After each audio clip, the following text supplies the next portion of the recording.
आज भाद्रपद महीने की कृष्ण प्रतिपदा है। यद्यपि सारे भगवत गीता में जीव ब्रह्म ऐक्य बताया गया है, परंतु भगवत गीता का तात्पर्य जीव ब्रह्म ऐक्य में है। इसका अर्थ यही है कि जीव ब्रह्म आत्मा ऐक्य समझने के लिए, अनुभव करने के लिए जो जो साधन है, उन साधनों का भी यहाँ पे वर्णन करना पड़ता है। तो वह ज्ञान क्या है, अर्थात आप जीव ब्रह्म आत्मा ऐक्य कैसे बताएंगे? तो कहते हैं तत्पदार्थ का विवरण चाहिए, कहीं त्वम पदार्थ का विवरण चाहिए, उनका ऐक्य क्या होता है, ज्ञान किसे कहते हैं, इसका विवरण चाहिए। फिर उस ज्ञान के लिए साधन क्या है, ये विवरण चाहिए। और उस ज्ञान का फल क्या है, इसका भी विवरण चाहिए। ब्रह्म सूत्र में इन बातों को 4 अध्यायों के जरिए बताया गया। प्रथम अध्याय में समन्वयाध्याय नाम है। समन्वयाध्याय का अर्थ यह है कि आखिरकार सारे उपनिषद ब्रह्म में ही समन्वय रखते हैं, अर्थात जितने भी श्रुति के वाक्य हैं, वे सारे वाक्य ब्रह्म में ही समन्वय रखते हैं। ब्रह्म में समन्वय रखने का अर्थ क्या है कि ब्रह्म ही उनका प्रतिपाद्य है। अब जैसे देखिएगा, जैसे 17वें अध्याय में भगवान ब्राह्मण, क्षत्रिय, वैश्य, शूद्र इनके स्वभाव और कर्मों की बात करते हैं, तो पूछना पड़ेगा कि इसका ब्रह्म के साथ, ब्रह्म प्रतिपादन में संबंध क्या है। तो कर्म किस वर्ण का, किसके लिए क्या है, ये जब बताया जाता है तो वह कर्म अंतःकरण शुद्धि का साधन होकर के फिर ब्रह्म जिज्ञासा होके ब्रह्म ज्ञान का कारण बनता है। इसलिए कर्म एक लंबी परंपरा के बाद ब्रह्म में जाकर के समन्वित होता है।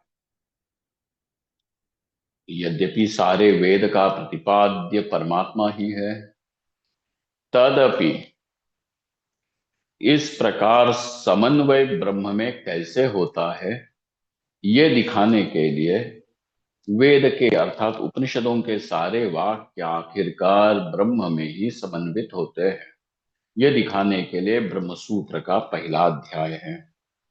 दूसरे अध्याय का नाम है विरोध परिहार, तो विरोध परिहार है। तीसरे अध्याय का नाम है साधन, साधनाध्याय। ये ब्रह्म सूत्र का क्या कहते हैं, ब्रह्म ज्ञान का साधन क्या है।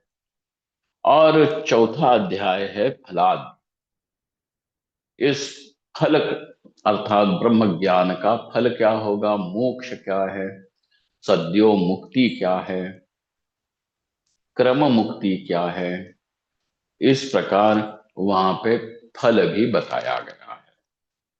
तो ये बहुत सारे विषय वहां पे आते हैं, परंतु आखिरकार वो सारा जीव ब्रह्म आत्मा ऐक्य में ही उसका समन्वय होता है।